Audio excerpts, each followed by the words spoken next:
Uli Kühn's going to actually do a little bit of introductory words, and then we'll have Elena's keynote, and then Frank Rose. So Uli, over to you. Well, thank you so much, Ben. Ladies and gentlemen, the future is as it always was, I would say. It's bright, it's pitch black, but mostly it's gray, particularly if you're living in Hamburg. But today we are very lucky. The sun is shining. That's, believe me, it's not normal. Future weapons. Future weapons and dual-use technologies promise, as we heard, faster decision-making, perhaps even autonomous decision-making. So-called emerging technologies also promise to accelerate what the militaries call the kill chain, to make war perhaps less costly and bloody. At the same time, decision makers and many experts treat emerging technologies as something inevitable, as a challenge at best, but mostly as a threat.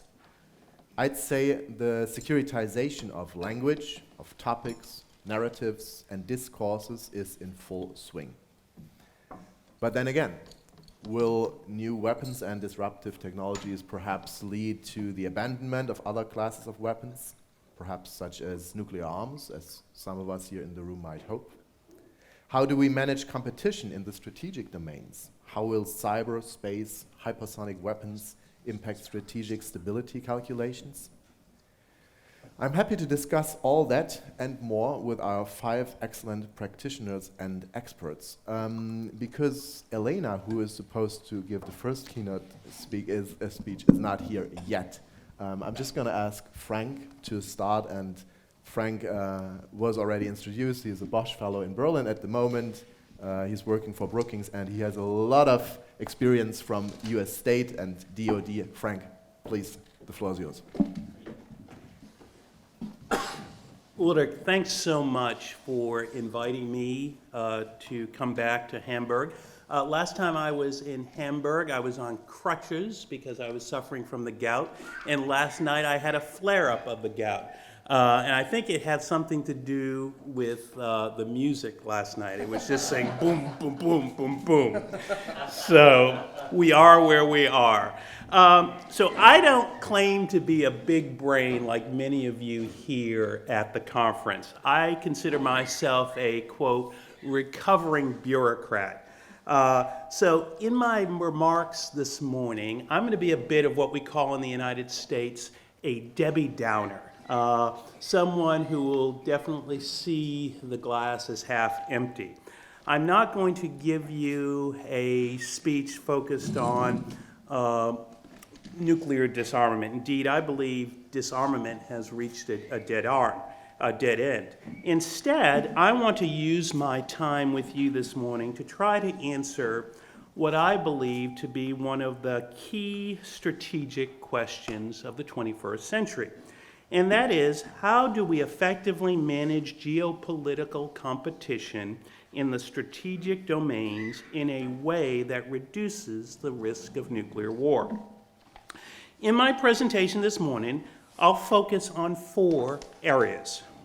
First, I'll discuss the changing geopolitical environment we find ourselves in. Second, I'll provide you my assessment as to why the current US-Russia arms control and strategic stability regime is collapsing. Third, I'll discuss how new actors like China and emerging technologies are impacting strategic stability calculations. And finally, not to be a total Debbie Downer, I will share with you some of my ideas for managing this competition in the future. So before we discuss arms control and strategic stability issues, we need to begin with a discussion of larger geopolitical trends. And on that note, I think it's very clear that the geopolitical environment has fundamentally changed since the end of the Cold War almost 30 years ago. In the 1990s and 2000s, the overwhelming objective of US foreign policy and its Western partners was to integrate Russia and China into the liberal international order. This is what my colleague Tom Wright of the Brookings Institution described as convergence theory, under which the major powers would stop treating each other as rivals and begin to work together to tackle common challenges. But as Tom notes in his excellent book, All Measures Short of War, The Contest for the 21st Century and the Future of American Power, and I quote, the era of convergence came to an end because Russian and Chinese leaders believed the liberal international order posed an existential threat to their regimes. And so, as China rose and Russia regained strength, they began to push back hard, end quote. Tom goes on to write, the United States is in competition with Russia and China for the future of the international order. I believe Tom's assessment is essentially correct. As a result, the focus of U.S. and Western foreign and security policy is no longer about facilitating integration, but managing competition, especially in the strategic domain. That doesn't mean we can't occasionally find ways to cooperate with Russia and China on issues of mutual concern like non-proliferation and climate change, but it does mean we are unlikely to return to the relationship we had with both nations in the 1990s and 2000s. Earlier this year, Gideon Rachman of the Financial Times wrote a similar retrospective article titled Beijing, Berlin, and the Two 1989s, which examines two great political events of 1989, the fall of the Berlin Wall and the Tiananmen Square uprising. Rachman wrote, watching from the West at the time, the dramatic events in Berlin seem more globally significant than what happened in Beijing 5 months earlier. 30 years on, that verdict looks much more doubtful. It now seems possible that future historians will conclude that the most significant event of 1989 was the crushing of the Tiananmen uprising, not the fall of the Berlin Wall. So with that geopolitical background, let's talk about strategic stability and arms control. Now, throughout the 1990s and 2000s, the vast majority of the U.S. strategic community believed that Russia shared the United States' view on the need to significantly reduce the role and number of nuclear weapons in their respective defense policies.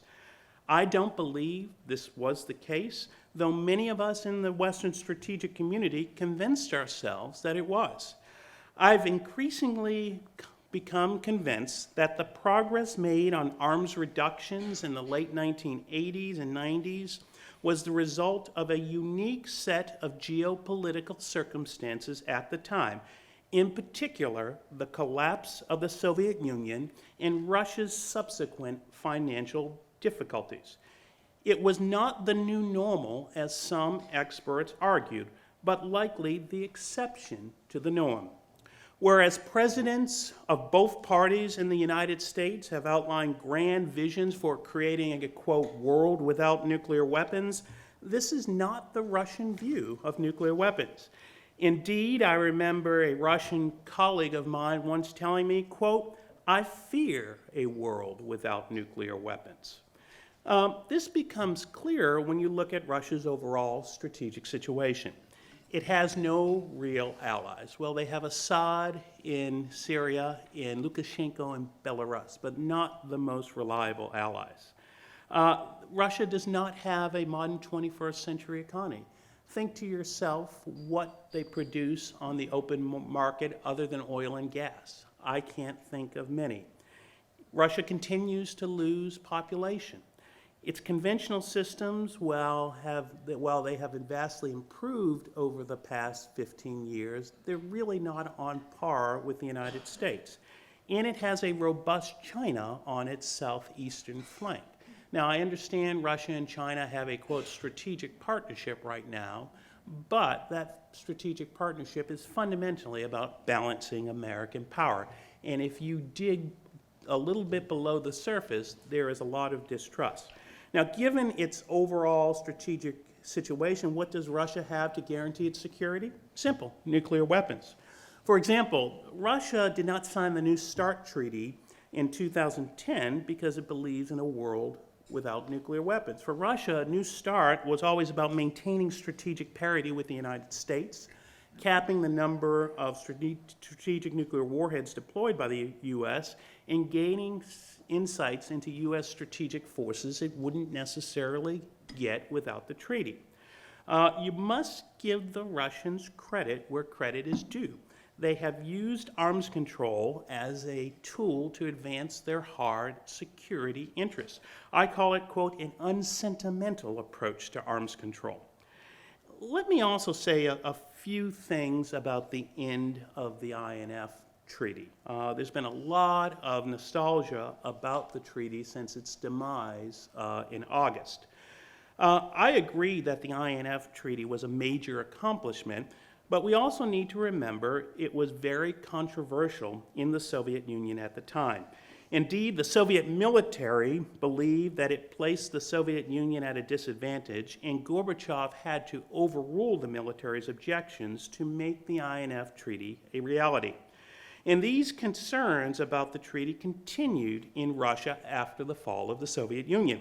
For example, I remember in 2004 when I was a young and action officer at the Pentagon, when then Russian Defense Minister Sergei Ivanov proposed to the U.S. Defense Secretary Donald Rumsfeld that the U.S. and Russia jointly withdraw from the treaty because it failed to take into account the changing security situation in Eurasia, especially the deployment of INF range missiles by countries like China, North Korea, and Pakistan. And when you talk to Russian officials, they are also clear that the INF Treaty and other European security agreements were, quote, forced on them when they were weak, and those agreements need to be replaced with new agreements that better reflect Russian interests. Now, while the Russians no longer saw the INF Treaty in their interests, I tend to believe that the Russians still see value in the New START Treaty because it was negotiated on the basis of equality and parity, and at the end of the day, the Russians can't afford to get into a strategic nuclear arms race with the United States. Now, the stress on the U.S.-Russia arms control and stability framework is further complicated by the emergence of new actors like China and emerging technologies like anti-satellite weapons and offensive cyber attack capabilities. As I noted in testimony before the U.S. Congress in June 2018, quote, strategic stability no longer follows the two-state, one-weapon model of the Cold War.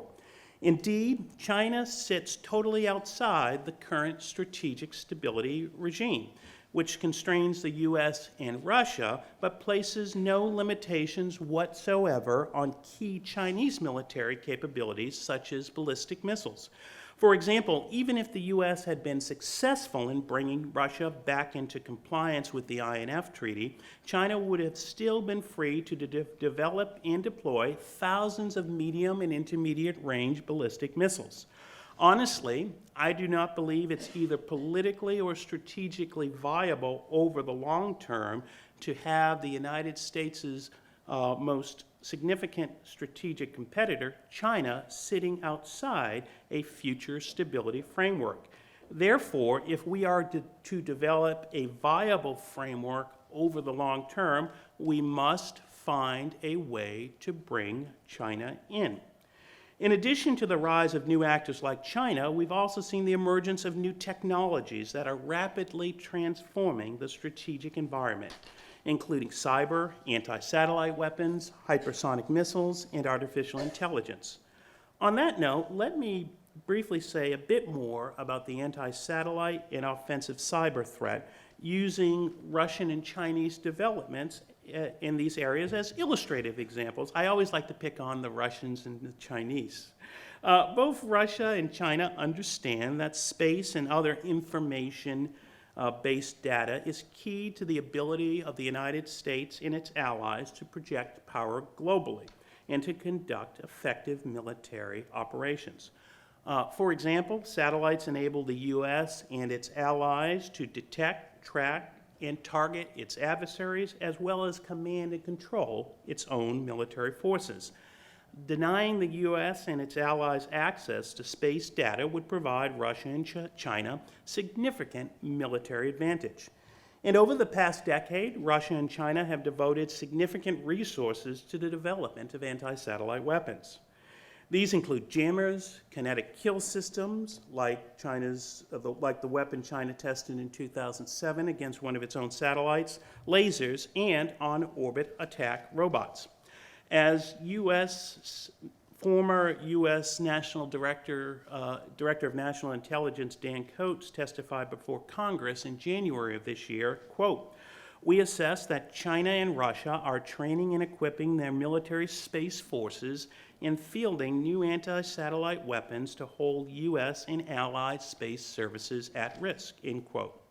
Indeed, several years ago, China established a People's Liberation Army strategic support force to better integrate space, cyber, and electronic warfare operations. The Russians have established a similar force known as the Space Troops. Russia and China are also developing a robust offensive cyber attack capability designed to attack U.S. and allied critical infrastructure. As Coates also noted in his January testimony, Russia and China, quote, "present a persistent cyber espionage threat and a growing threat to our military and critical infrastructure systems," end quote. And a key point I want to emphasize with regards to space and cyber, they will become increasingly important as we upgrade our nuclear command and control systems. And one of the things going forward that we need to think about is the relationship between anti-satellite weapons, cyber, and nuclear command and control, because I think this is an area that could lead to great instability. And I have some recommendations at the end of my speech on how we might manage this. In addition to Russia and China, there are other nations, including the United States, but also countries like India that are developing these capabilities. So, given the evolving strategic environment that is characterized by the return of great power competition, the rise of new actors like China and India, and the emergence of new technologies, how will we maintain the levels of strategic stability in the future? First, we must begin by acknowledging that great power competition has returned, and we are unlikely to return to the geopolitical environment we experienced in the 1990s with Russia and China seeking to integrate into the liberal international order. Indeed, from my perspective, the major progress on arms control and arms reductions made during that period was a direct result of the changed political environment. This, in turn, requires us to rethink the paradigm for arms control. Instead of seeking to reduce the number of nuclear weapons, which has been the focus of arms control since the end of the Cold War, an updated approach to arms control should be focused instead on how to maintain stable deterrence, prevent miscalculations, and reduce the risk of nuclear use. I think former U.S. Secretary of Defense Les Aspin summed it up nicely when he stated in 1985, quote, "The whole point of arms control is to take away any incentives to strike first. If we can reduce the number of warheads or reduce defense budgets, that is frosting on the cake. But the real meat and potatoes of nuclear arms control is to reduce the chance of nuclear war from breaking out," end quote. In my opinion, though I know some will disagree, we need to get back to a stability-based approach to managing nuclear weapons and move away from concepts like trying to simply ban nuclear weapons. Third, we need to find a way to integrate new actors like China into a future arms control and stability framework. This is not going to happen overnight, as progress with China on strategic issues takes time and requires constant engagement. That said, I think the United States could take a number of practical steps to get the process underway, such as convening bilateral strategic stability talks with China, developing a pre-launch missile notification regime, inviting China to observe a New START inspection, establishing a link between the U.S. Nuclear Risk Reduction Center and a similar Chinese entity, negotiating bilateral norms for outer space. This is something that the Obama administration made significant progress with China on in 2016, and potentially holding trilateral stability talks with Russia and China.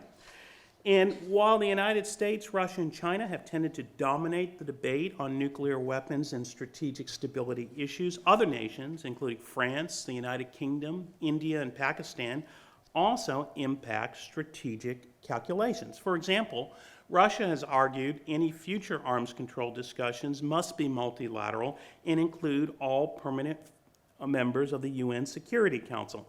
In addition, the nuclear equation in South Asia almost certainly impacts China's calculations.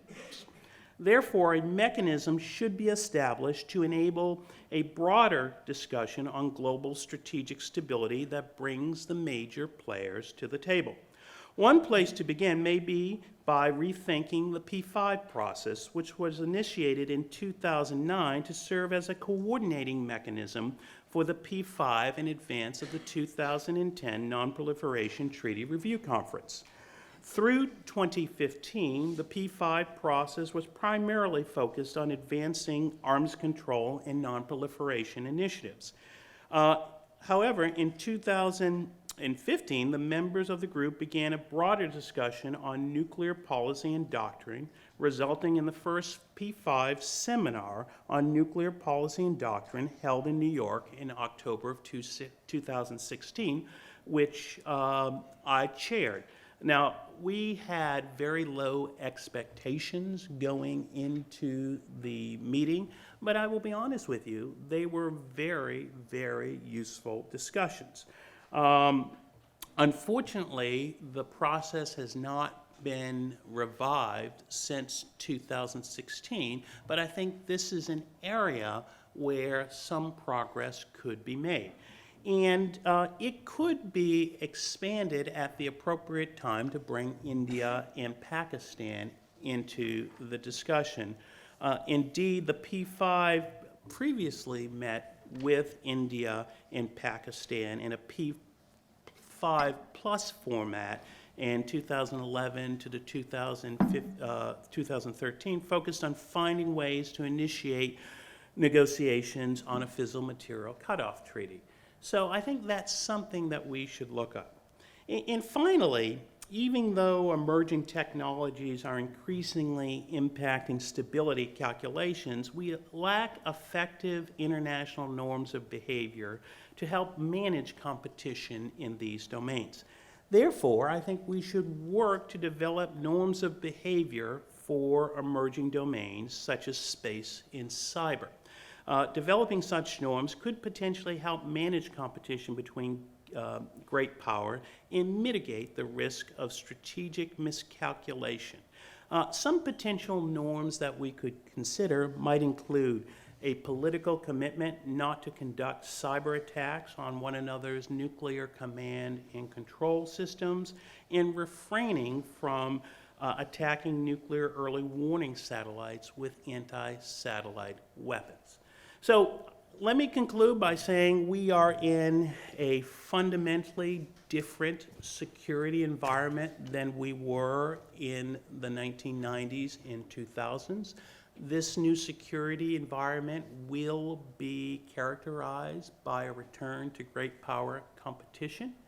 I think we are unlikely to see a return to major progress on disarmament, but I think there are a number of practical things we can do to help manage that competition and reduce the risk of nuclear use. So let me stop there. Thank you very much.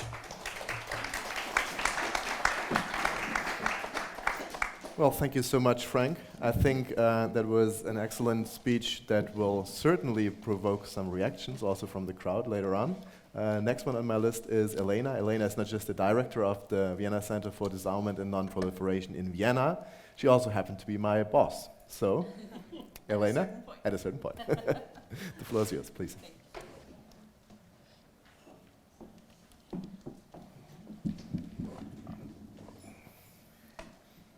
it looks like the entire session is going to be on nuclear weapons because the panel is designed, at least the main speakers, whose expertise mostly in that area. So we're not going to even venture into killer robots and some other issues. Maybe the other panelists will address that.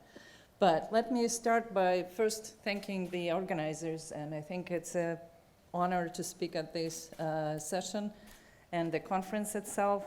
I'm a little bit even scared to speak with Frank Rose and William Alberque and others who know some of these issues inside out from their practical involvement in the government or in the NATO. But I still hope that you find my remarks interesting and give you some thought of where we are. First of all, I want to start my presentation recalling some 3 recent events. One is, I've already been mentioned, in August 2nd of this year, one of the last pillars of the arms control of the Cold War era treaties ceased to exist, that Intermediate Range Nuclear Forces Treaty, or INF, which banned land-based missiles with a range between 500 and 5,000 kilometers. A mere months ago, Google announced that it reached quantum supremacy. Google says that its 54-qubit processor was able to do a calculation in merely 200 seconds, like a few minutes, and that calculation would have taken the most advanced supercomputer 10,000 years. The third event I want to recall is on November 9th, citizens of West and East Berlin, for the first time since 1961, 30 years ago, were reunited and were able to finally cross the borders from one side to another. The day became known as the night the fall came down. So what do these events have to do with the discussion today, and how do they relate to the topic? During the height of the Cold War, the US and Soviet arsenals combined included 68,000 nuclear warheads. The Cuban Missile Crisis brought the 2 nuclear superpowers to realization that they need to curb the nuclear arms race first, and then find ways to communicate with each other during the crisis situation. Out of it grew strategic arms limitation talks, and the establishment of a hotline between the 2 leaders of the countries. In the late 1970s and 1980s, the deployment of first Soviet SS medium-range nuclear missiles, and then the deployment of US Pershing II missiles in Europe raised the really massive protests in Europe and the United States.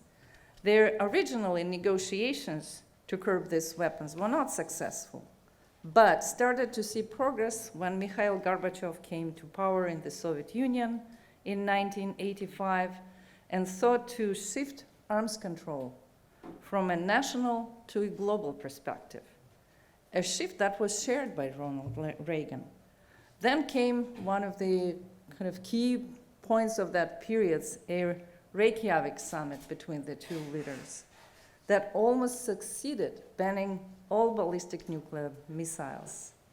Gorbachev was prepared to discuss even a complete ban on nuclear weapons. The 2 leaders were not able to agree subsequently, but the 2 countries negotiated in 1987 the Intermediate Range Nuclear Treaty, that now is history, and the first Strategic Arms Reduction Treaty. Same as the Soviet and US bilateral arms control saw major breakthroughs, we also see progress on the international multilateral foreign negotiations. That includes the negotiation of the Comprehensive Nuclear Test Ban Treaty, the Chemical Weapons Convention, and in the wake of this progress, the indefinite extension of the Nuclear Non-Proliferation Treaty in 1995. The last bilateral US-Russia Strategic Arms Reduction Treaty, which is still standing, so-called New START, was concluded in 2010 during the Obama administration. And this, if you remember that reset button, attempt to restart a US-Russian relationship on a new note. The treaty limits the arsenals of the two countries to 1,550 deployed warheads and 700 deployed delivery systems. Interestingly enough, both countries, even though they need to reach it by 2021, have already reached these limits. So a little bit an earlier achievement of the limits. However, the two countries have about 10,000 nuclear warheads in active stockpile. And if you count the warheads in reserve and other parts, then you have almost 14,000 nuclear warheads between the two countries. 92% of all nuclear weapons in the world belongs to the two countries.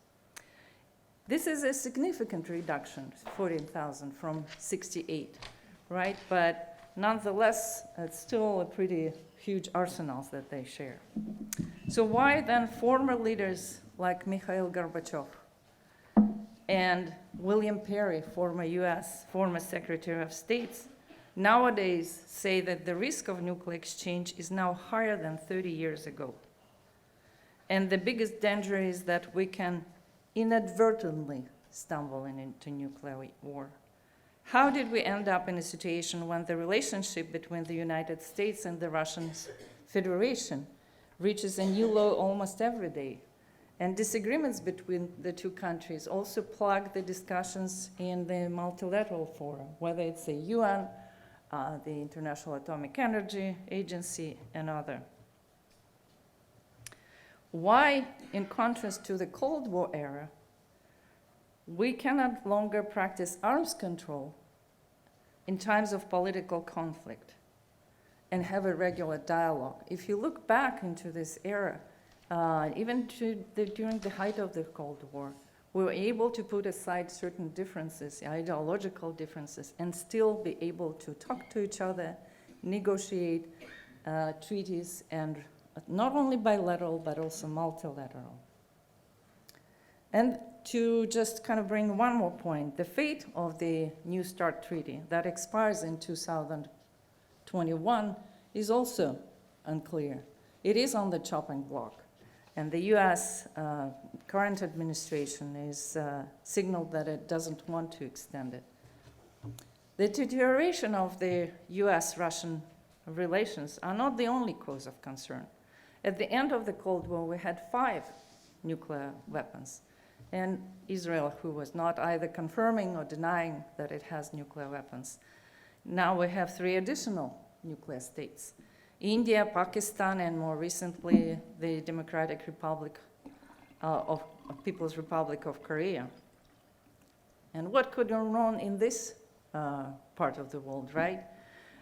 Just to recall, recently, there was a report in the newspapers about a cyber attack at one of India's nuclear power plants. None of the not reactors or some other critical infrastructures were affected, and it didn't have a release of radiation. But just imagine if it was an attack. And there were reports that it was North Korea that was behind that breach. But some in India were immediately saying, yeah, no, it's Pakistan. There was also in 2014 or 12, now I don't remember the exact date of the Mumbai terrorist attack, also was blamed on the Pakistan. So just imagine how many opportunities are there for things to go wrong in that region as well. And bringing another complication, imagine that there's not necessarily a state against the state, but a non-state actor or terrorist organization. What is even more of concern that not only the scenario when we are afraid of them taking control of nuclear weapons themselves, of materials, we now have to think with all these cyber technologies about the possibility of them penetrating, say, for example, control and command systems, and actually manipulating the data, digital data, that fitting into the real command and control system that make the other party believe that it is under attack. And under that circumstances, it actually launches a real attack to that fake attack. So today's dangerous situation did not happen overnight, of course. Without going into discussion how we stumbled into this situation, I want to emphasize that in the last 2 decades, first Russia and recently the United States also increased their reliance on nuclear weapons in their military doctrines. Nuclear weapons no longer serve to deter a large-scale nuclear war. Increasingly, they acquire the role of deterring or de-escalating a limited conventional war as well. Both countries pursue active modernization of nuclear arsenals. First of all, the delivery vehicles, but also working on low-yield weapons, mistakenly seeing them as more usable. Expansion of missions of nuclear weapons and the blunder of usability is particularly dangerous, given that both countries have their nuclear arsenals on the high trigger alert and also rely on the mutual assured destruction ideology. The very entertaining of possible scenarios of limited use of nuclear weapons lowers the threshold of their use and puts into question the existence of a nuclear taboo. To complicate things even more, new delivery vehicles are made dual capable. They can carry both nuclear and conventional weapons, warheads. Last 2 decades have been particularly prominent in Russia, but the United States and China are joining that trend as well. When a dual-use system is used, it can be impossible to tell whether it carries a conventional or a nuclear warhead. And we're lucky that, so far, none of the nuclear states use these weapons against each other. Could I have a little bit of water?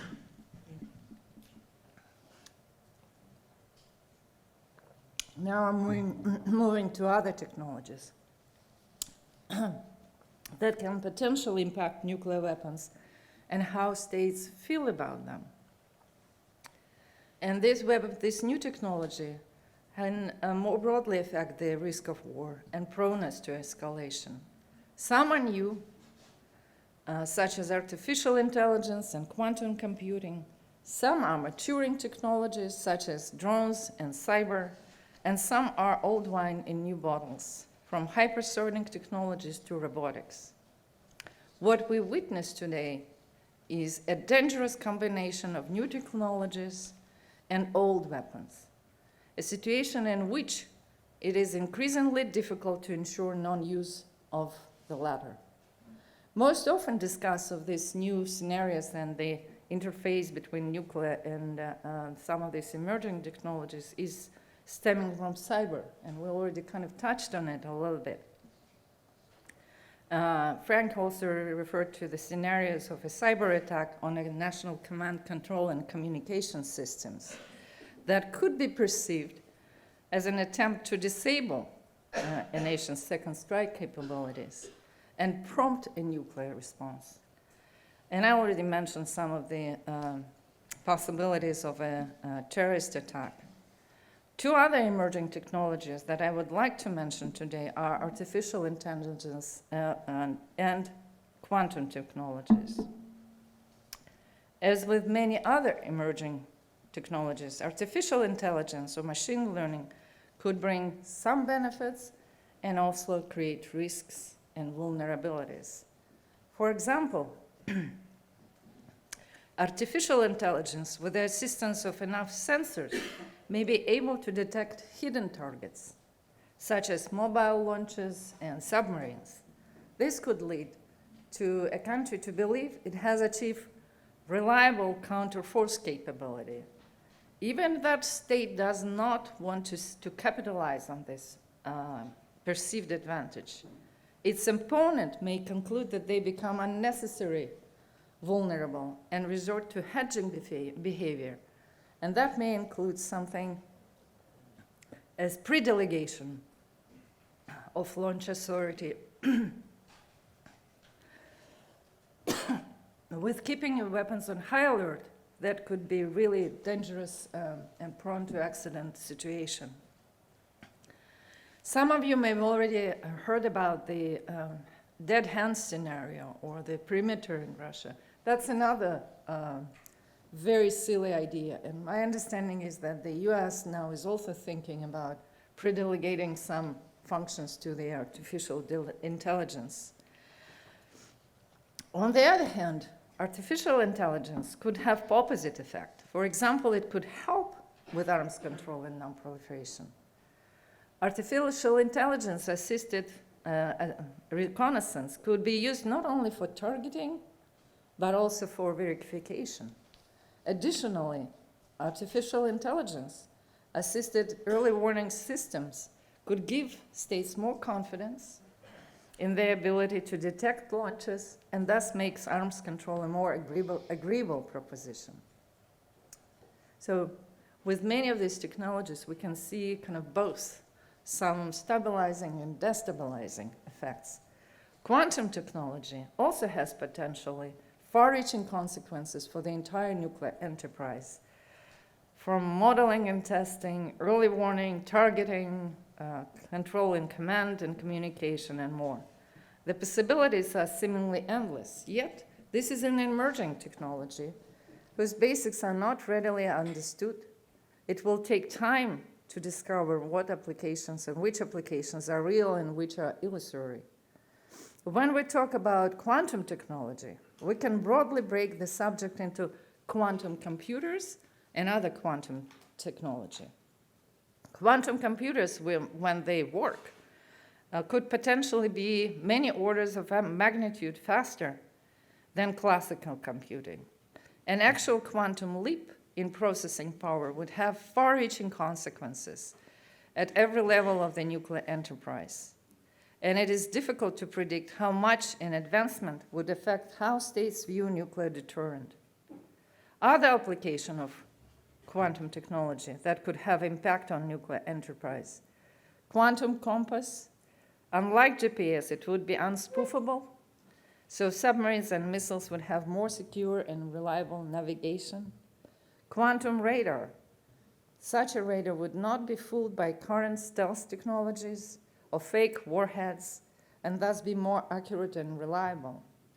Quantum communications, using quantum technology for communications would theoretically provide for communications that are cryptographically secure.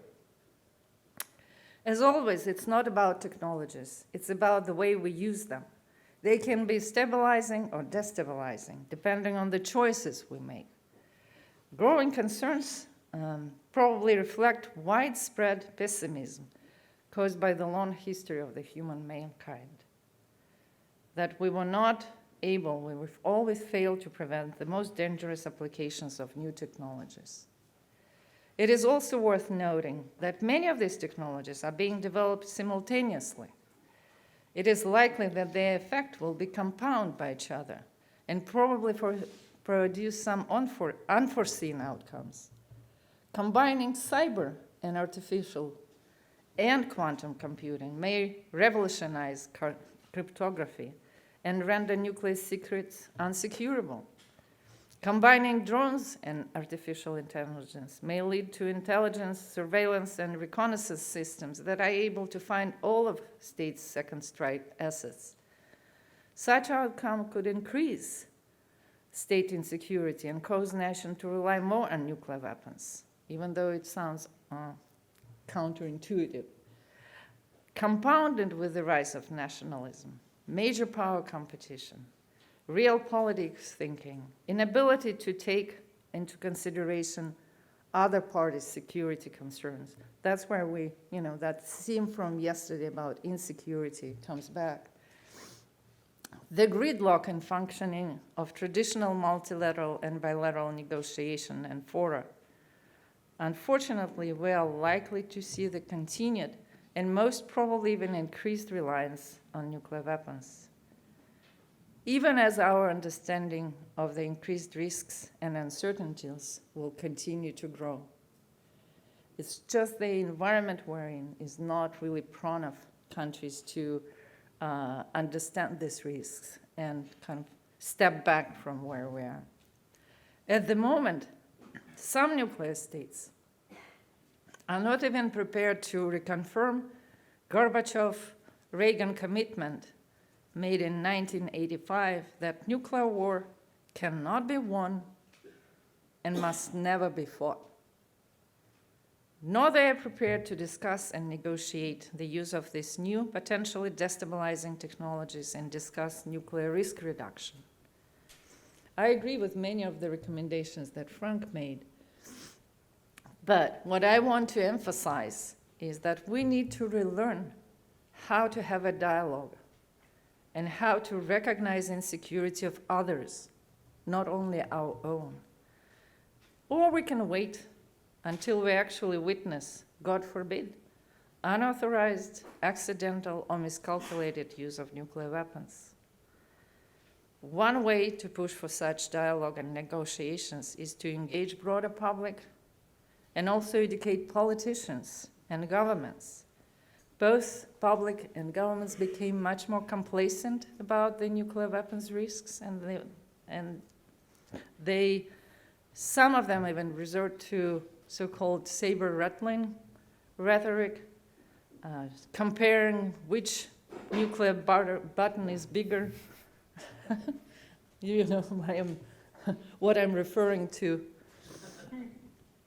In this regard, I see a big role that can be played both by the academia and non-governmental experts and former government officials who need to bring that discussion into a much broader domain. There must be a much broader outreach to the public, to the governments, to the parliamentarians. We do live in a very heightened kind of risk and instability environment. Thank you.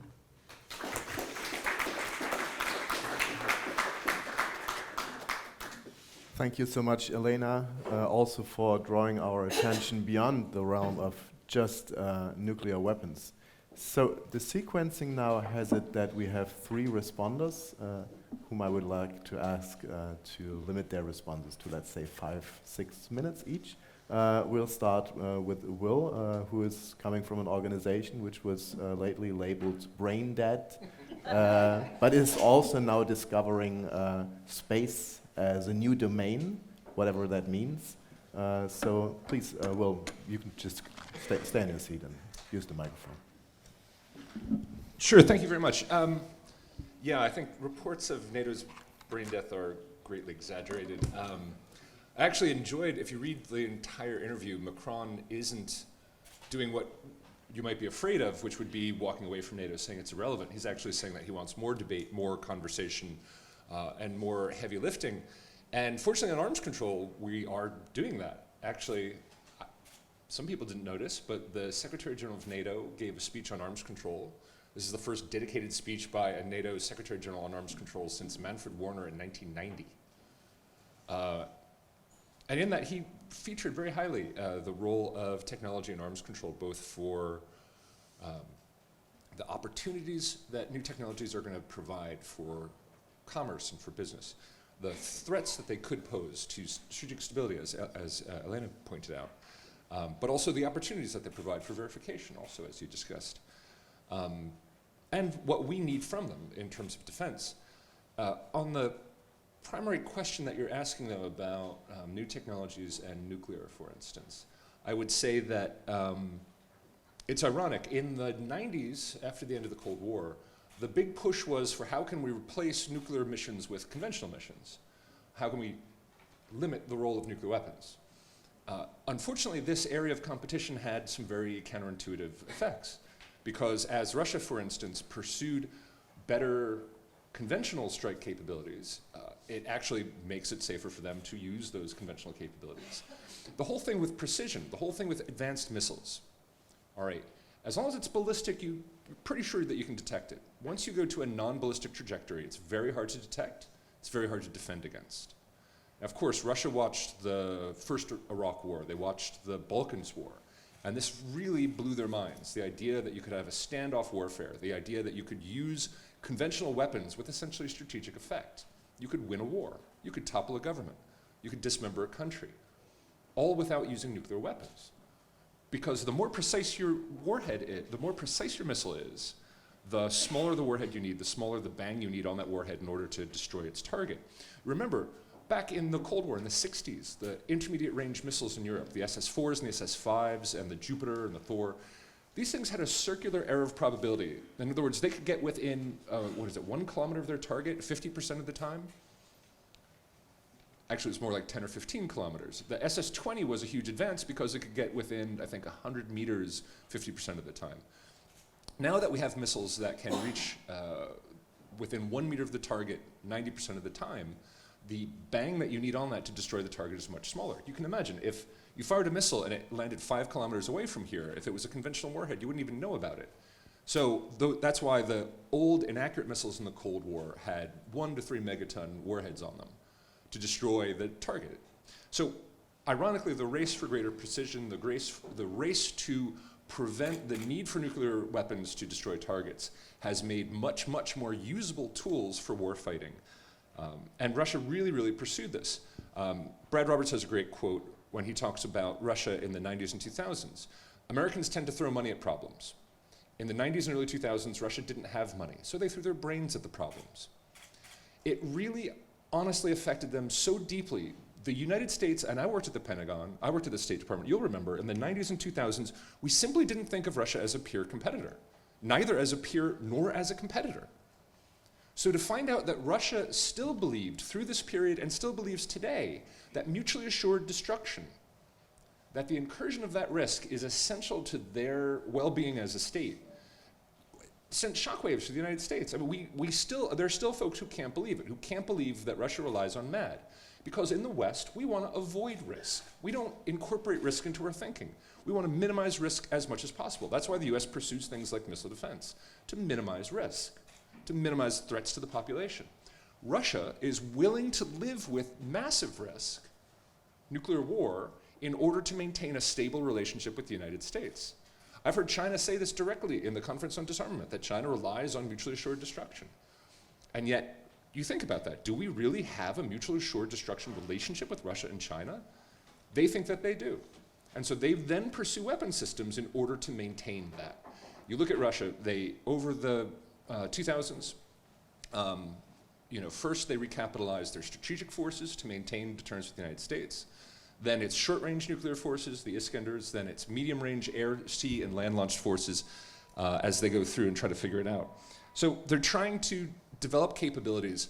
The March 2018 speech by Putin, I think, is trying to introduce all new kinds of risk. Nuclear-powered cruise missiles, the Poseidon undersea long-range city killer, the Kinzhal, which is a SS-26 on an airplane. All these things designed to inculcate within the West risk at every level so that we take Russia's policies, their plans, their desires more seriously. So it's ironic, in pursuing non-nuclear capabilities and trying to replace nuclear weapons, we've ended up with a series of systems that now threaten day-to-day stability. And the question in the West is, are we willing to live with risk? I think Russia's willing to live with higher risk. So for us now, technology, how can we use technologies to reduce that risk? And I'm not really sure how. I do agree entirely with Frank that what we really need, and Elena mentioned this too, what we really need is better strategic security talks with the Russians. I'm glad the US is maintaining that. I think we need to meet more frequently on more technical topics. The P5 talks on strategic security are very important. Getting US, Russia, and China strategic stability talks will be really important. And then really honestly talking about how all these new technologies, what should the rules of the road be? We really don't have rules of the road for military assets in space. So having agreements that we're not going to target each other's NC2, having agreements on what is acceptable and not acceptable, and being able to call each other out on it. Not that one side or the other might not cheat, but at least if we have rules, we have something we can point to. And I think we need to do that in cyber. I think we need to do that in space. I think we need to build capacities. There's a lot of great efforts in the UN with government groups of experts trying to figure out exactly what to do. But I think there needs to be more work on this, especially in the P5. I'm really glad to hear at the NPT, the P5 are actually going to present on their nuclear doctrines. It's a real effort to have a conversation. I think everyone is realizing, even in the P5, they need to work much harder on talking to each other, on setting the rules, on understanding those rules. I think P5 risk reduction centers would be a great idea. And I think we should actually open that up to the world. I think there should be regional risk reduction center type arrangements. Right now we have the US-Russian one, that's the only one. I think there should be risk reduction centers in every capital. And it's staffed 24 hours by military and civilians, and it brings together all of your notifications, your NOTAMs, missile launches, exercises, everything, sort of like the OSCE network, plus the NERC, so that what you have is a way, should you choose to de-escalate any potential conflict, to avoid any unintentional conflict, to communicate directly and openly 24/7. I think that would be, even though that's a relatively low-tech solution, it's a technological fix for a stability problem that the world faces. Ultimately, I don't think we talk about nuclear risk reduction, I think it's about reducing the risk of conflict, whether it's nuclear or conventional. There are very few conventional conflicts in the world that don't involve a nuclear state or a nuclear patron. I think it's incumbent upon all of us to reduce the risk from conflict, and there are technological fixes that we can do that. Improved verification, improved public participation in verification and confidence. Ultimately, it's still going to be about government information, but this can help raise awareness. This can help strip away illusions about cheating. There's a lot more work that we can do, and I hope we talk about that further in the workshop. Thank you.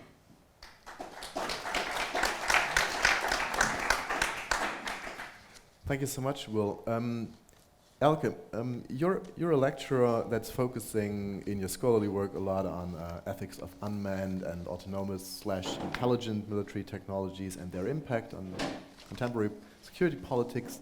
We heard so much about risk and escalation pathways. Is that really true that because we do have new technologies, we have many more escalation pathways? Is the future getting more insecure because of that? Yes, and being an ethics of war scholar, what I'm about to say is going to be slightly predictable, or perhaps I'm trying to push back against this idea of this sort of like strategic game of chess kind of idea of war. And I want to remind us all that regardless of the language that we use about, strategy and management, etc., and the really palpable excitement that we clearly have about new technological innovations and capabilities and precision, etc., conflicts and wars are social and political problems in which humans bear the cost. This is, I worry sometimes that the language we use in these discussions takes the human and the destruction and the messiness and the horror of war out of focus. And I want to reshift that focus a little bit, because that is what we talk about when a weapon system hits somewhere. It's not clean. It's not without blood and gore. And I think it's really important to keep that in mind when we have these sort of almost neutral sounding strategic discussions about outwitting one another with technological systems. It's not that simple. I'm kind of taken aback by these the discourses of resurgence of great power weapons competitions. And I wonder whether we kind of perhaps conjure this up into being. I'm not saying I'm not taking seriously the concerns that were raised, of course they are, but I kind of want to push back against this a little bit. And ask the question whether we bring it into being by foregrounding Russia, China, and the US, and this discourse about, we see it very often with the AI arms race. Putin cleverly put it out that whoever develops the best AI wins the world, basically. He did that with a purpose in mind. It reinvigorates the idea that this competition between these great powers is something we ought to address, and we ought to address it with more technology and better technology. And I wonder whether we can again perhaps shift the lens here and see whether what we're not seeing when we talk in these terms, what we're missing out in terms of other factors that contribute to war or stability or instability when we focus on these great power politics. And in particular, since nuclear strategies and weapons were the focus of both keynotes, I was recently at a workshop on emerging military technologies, and this idea of using tactical nuclear weapons, low-yield weapons, is beginning to be, again, conjured up as a real possibility. And in these workshops, it was very clear that a lot of wargaming scenarios were being played out to see what would happen with these low-yield nukes, with first strike, second strike capabilities, etc. And it was often sort of seen, these low yields are seen as a, and I paraphrase, but the word ethical was bandied about, ethical use, because they're low yield.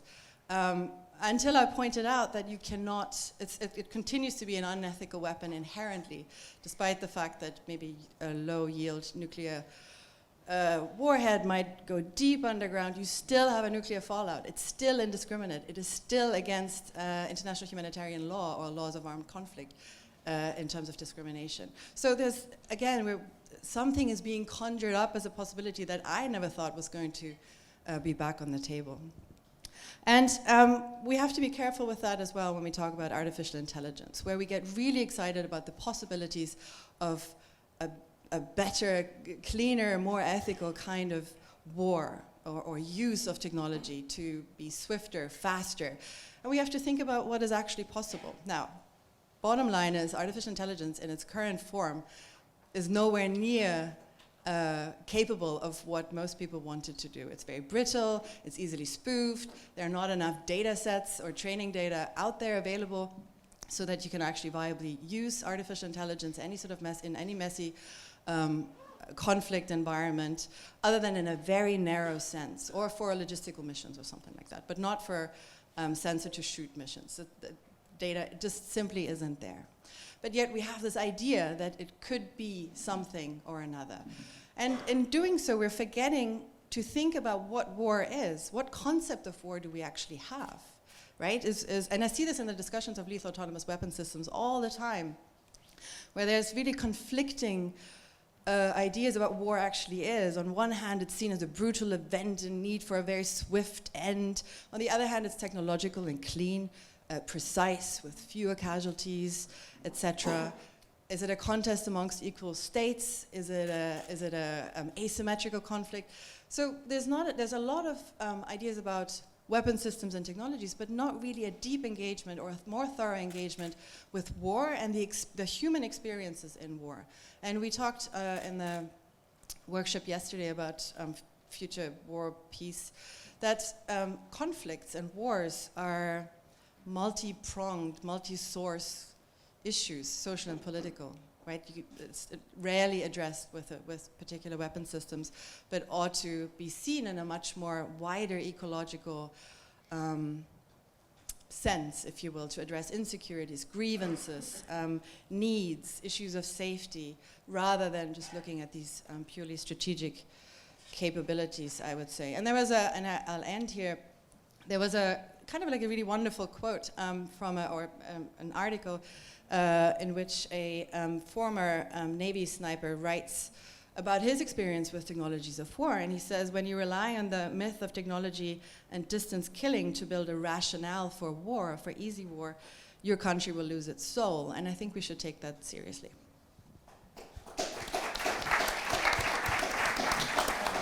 Well, thank you, Elke. Let me follow up with a little quick question, because when you outlined, the narrative of the clean war, where humans are not in the battlefield anymore, where's the point where these wars then matter? Isn't it that in a future war between robots, it would be even more important that you kill humans, meaning that probably it would go to the civilians? Well, the wars that we have at the moment, civilians are bearing the cost. More civilians are actually at the end of contemporary, more technologized, precise warfare. So very often I get asked that question when I talk about lethal autonomous weapon systems, like what if in the future we just do play video games, or like it's just robots against robots? That's not going to happen. The point, then we would just fix problems with a game of soccer, or a sports event or something. But this is not the point. The point of war is destruction. And so that tends to be born by humans or human infrastructures or human environments, and that's something to keep in mind. Always. I don't think that's going to go away. Thank you, Elke. Mark, so much talk about Russia so far. It seems all the risk is coming from Russia. What about the other players? Well, this is the thing. How much is Russia necessarily the bad guy? Yesterday, Tom Nuttall invoked an additional panelist, a sort of a mythic American general. So let me evoke a Russian general to join us on the panel. This kind of hard-nosed, pragmatic planner who has to think 5, 10, 20, 30 years out about the threats that may well face the motherland and how to deal with it. The kind of nationalist who believes that 1990s convergence actually meant compliance with American and Western interests. What's he scared about? He's scared about China. He's scared about the fact that Russia has the longest land border in the world with a rapidly modernizing and perhaps more importantly, rapidly arming China. And although at the moment there's all this talk of strategic alliances and things, they don't actually believe it. And from his point of view, there is nothing at the moment, or even conceivably in the future, that Russia can do to defend everything east of the Urals, except by having a nuclear arsenal. So unfortunately, when we talk to that general and say you have to give up nuclear weapons, we're actually saying you have to give up the Russian Federation east of the Urals, because soldiers' jobs are to think in terms of worst-case scenarios.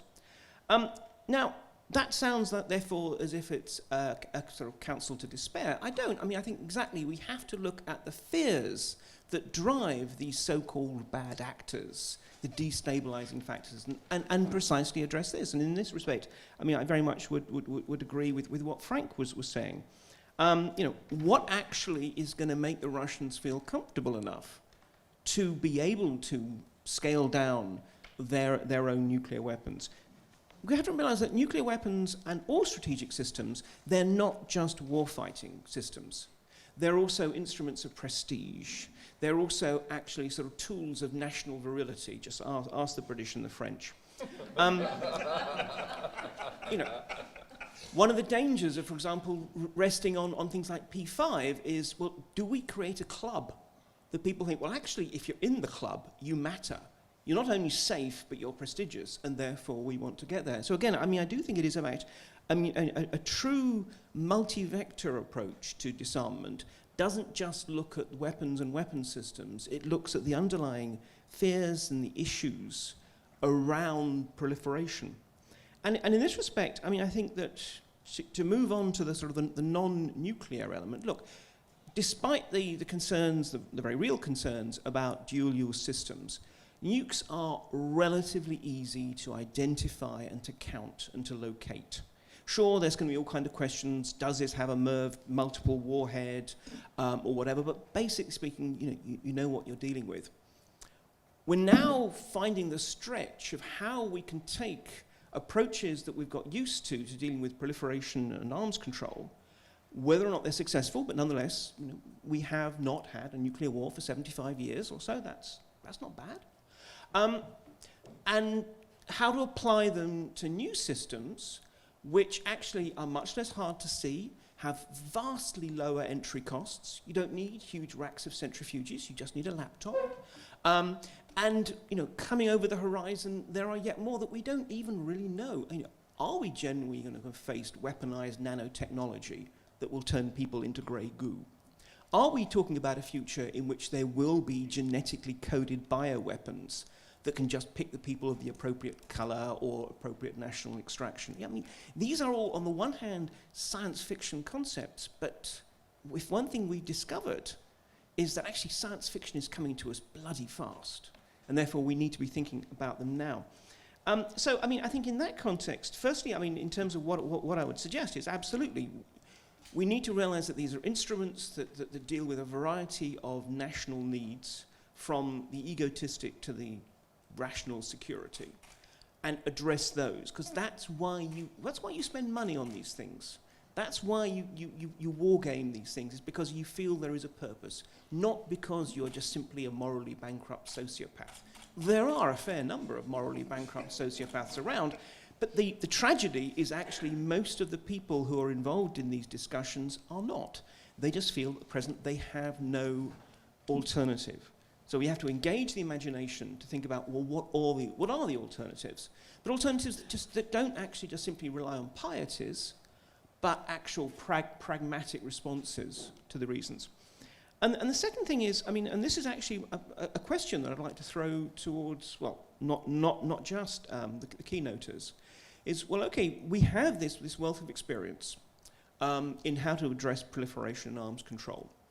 And that it's now going to be applied in very, very different environments.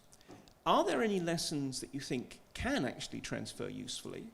Or conversely, things that you're thinking, absolutely don't try that, that's a pitfall you need to avoid? Or do we need to be thinking in completely and radically new ways? Do we actually have to just ditch all our old assumptions and think that somehow, oh, we can deal with cyber weapons with a treaty? Because when it comes down to it, last point I want to make, let's not avoid the fact that there is an element of consensual fantasy about all treaties and so forth. Take no first use. Imagine the scenario from that absolutely ghastly original Red Dawn film, where those evil Soviets and their vicious Cuban allies have invaded America. And if there was a Guards tank division about to sweep onto Washington, do you honestly think a treaty would prevent someone from saying, we're going to drop a nuke on these guys? I mean, there is a very great purpose to this consensual fantasies, because fantasies create who we are, they create our sense of what is right, and they create our sense of what makes a bad actor. But nonetheless, we have to be aware of the limitations thereof.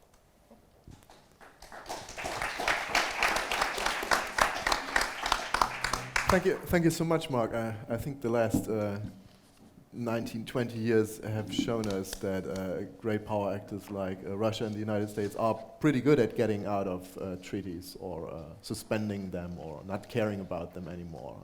So I think we learned something about that. Before I give a chance for the two of you to reply, perhaps with a question that Mark was posing, we only have 15 minutes left. So now would be the chance also for the audience to pose some questions. I imagine there are quite a couple of people here that might have questions. I see already on the right row 3 people have raised their hands.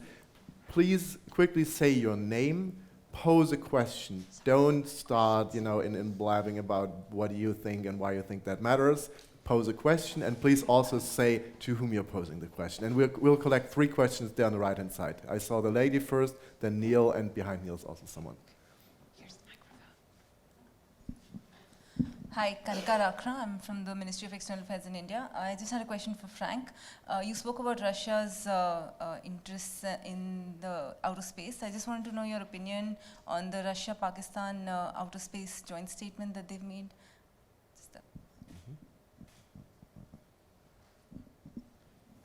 Neil? Yeah, Neil Rennick from IFSH. This question's for Elena. You talked about the whole quantum aspect of war and the way in which it's being integrated into adaptive warfare and whatnot. And you mentioned that it may be stabilizing or destabilizing, sort of depending on the choices we make. I read Command and Control and about sort of nuclear missteps and misapprehension and the sort of the potential calamity that produced. And I was left thinking that the last thing we need are faster processes.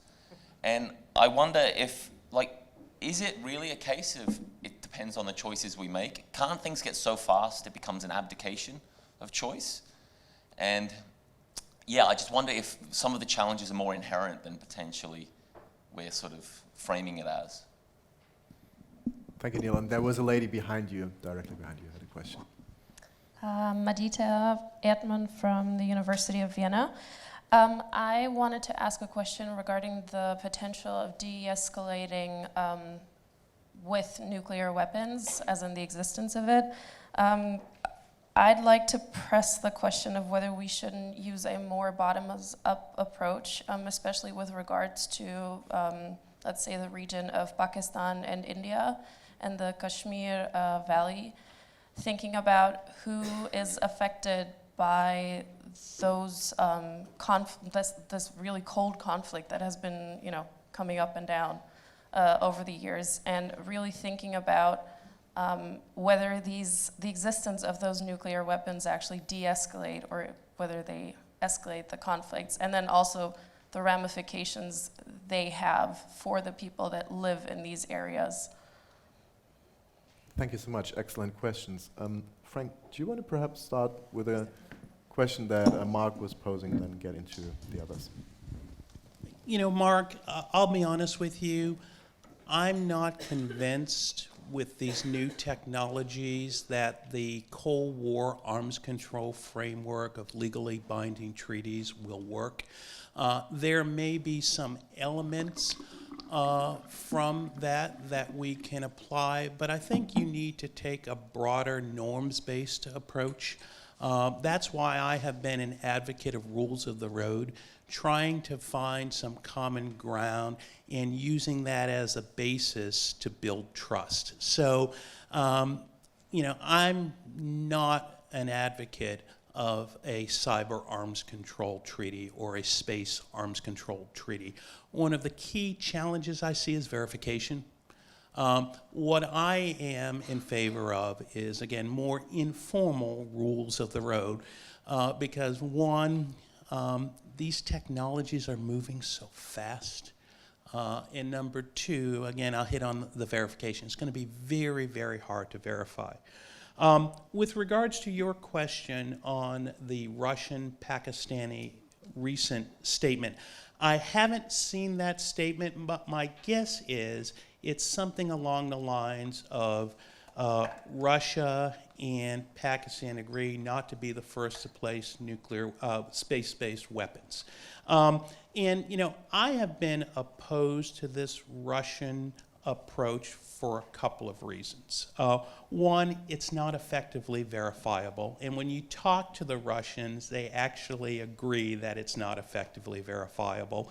And secondly, it's totally silent on what I think is one of the major threats to space security. That is land-based kinetic interceptors. And there's a reason for that, because Russia and China are developing these capabilities. But all that said, why is Russia pushing for this? Because of a certain concern about insecurity. Russia's major strategic concern is that the United States will move forward with a system of space-based missile defense interceptors. These space-based missile defense interceptors will give the United States the ability to neutralize Russia's strategic deterrent. And if you look at Russia and China's space diplomacy strategy, it is fundamentally focused on trying to make it difficult for the United States to deploy space-based missile defenses. Now, the Obama administration was not a fan of space-based missile defenses for technological reasons, cost reasons, and strategic stability reasons. The Trump administration has rhetorically been in favor of some type of research on space-based missile defenses. It came out pretty prominently in the Missile Defense Review released earlier this year, but there's been no real money that has been allocated for this work. I think space security is an area where the P5 and other powers need to come to the table and talk, because a conflict in outer space that creates lots of debris is going to be very bad for everyone here on Earth. And if there's one area where we need to develop rules of the road, it is in outer space. Now, just for your information, at the end of the Obama administration, the United States and China came very, very close to developing a bilateral norm against debris-generating events in outer space. At the last minute, we were not able to get it over the finish line because the People's Liberation Army had a concern. But what I would say is my understanding is that during the Trump administration, the Chinese approached the Trump administration and expressed interest in continuing these discussions. Unfortunately, the Trump administration was not all that interested in engaging the Chinese on outer space, which is too bad, because I actually believe that some of the things that they are doing on space security, such as reestablishing U.S. Space Command, makes a lot of sense. However, one gaping hole in their space security strategy is an unwillingness to talk to people, Russia, China, and other potential adversaries. And that's something that needs to be fixed. Thank you. Elke, do you want to take on the question from Neil about quantum? Neil, you had directed your question to Elke or to Elena? Sorry. To Elena, I'm sorry. Elena, please. Okay. First of all, I want to agree that we really need to have a willingness to talk. That's one of the key ingredients that is missing now, particularly with regards to the current U.S. administration. But I also want to maybe touch on something that Mark said and point out that when we're talking and discussing why this country is doing this or that, particularly with respect to Russia, we really need to look, as we were discussing yesterday, what are the security concerns? Well, like after the end of the Cold War, Russia was actually in a very dire situation, but then we had the NATO expansion, despite the promise of not having that expansion beyond the existing countries. We had many other developments, the Balkan War and everything else. So the withdrawal from the Inf Treaty by the US. So there are many other things that you need to put together. And what we are really lacking is the discussion is like, what are your security concerns? What are the problems? But without going into that, I also wanted to point on something that Elke actually brought up about the humanitarian humans factor in everything. I know we didn't have much time. I would have liked to talk about the humanitarian impact initiative that was very prominent in 2012, 2013, where the countries were discussing specifically not the security, stability issues, deterrence concepts, but what is the impact of nuclear weapons use on humans? What would be even the impact of a limited exchange of nuclear weapons? There was a scenario developed by the International Physicians for the Prevention of Nuclear War, looking at the current data and technologies to assess what would be the results, for example, of a limited exchange of nuclear weapons between, say, India and Pakistan. And the result was it will be a global impact. If you remember, some years ago, there was an Icelandic volcano that put a lot of ash in the atmosphere and affected the weather, and we couldn't fly for a long time. Imagine the impact of the exchange, say, of tens of nuclear weapons from each side. The result was there will be a famine that covers the entire globe. The climate change, the drop of the temperatures, crops won't be able to grow, and so forth. What we really need to do, and I wanted to go back to what I said at the end of my presentation, is we need to talk to the public. We need to talk to the politicians about that, about the impact of these weapons. We need to have education, starting with the high schools, that kids could learn about peace, learn about the potential dangers of the nuclear weapons, and about the culture of disarmament and peace. But back to the quantum kind of technology, the question is there a choice? At this moment, I think we are still grappling with understanding what this technology could bring. But if we are not talking and we're not discussing the rules of the road, even of the technologies that are already we more or less know about the impact, we will not get much far, and we won't have control whether it's destabilizing or stabilizing. But what we are really lacking is the trust and ability to negotiate, to sit down, to push for that. And I think that's very important. There was another question that I wanted to address, but maybe for the sake of time, I'll pass the microphone to others.